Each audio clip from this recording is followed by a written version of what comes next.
छिड़का हुआ फट फट कैसे। तो जय जोहार संगवारी हो, ये देखो हमन हा पापड़ बनाए हुवन। हाथ के बनाए पापड़ है संगवारी हो। एमा मैदा और चावल आटा दोनों मिक्सिंग हवे।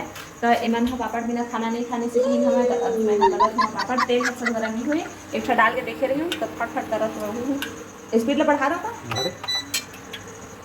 ए हा कस के, मतलब तेल ज़्यादा गरम रहती है ना तो अच्छा तलाते मस्त तलाते, और तेल कम गरम रहती तो अच्छा नहीं तलावा, छोटे छोटे हो जाते। डालत हूँ सब ला मैं एक के डाल डाल डाल के निकाल हूँ। डाल डाल डाल। वाह तेल गरम हुई सबसे निकला। हाँ मुँह का नष्ट करके देखो तो करना नहीं होता। हाँ मुझे आवाज़ देखने दिखा और ज़्यादा लाल लाल सेंके भी तक आराम से हाथ से देख लो।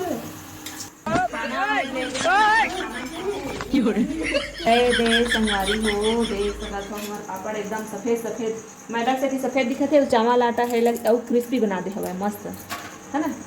तो संगवारी हो रे हमार पापड़ हा तला गए और एला हमार हाथ में बनाए हैं संगवारी हो। एमा मैदा आटा और चावल आटा दोनों मिक्सिंग हवे, देख सकते हो क्या मस्त बने हैं। और एला ढक्कन के साथ हम काट काट के बनाए हैं, देख सकते एक बराबर छोटे छोटे बने हैं। जीरा वगैरह सब डाले हैं हमन हा।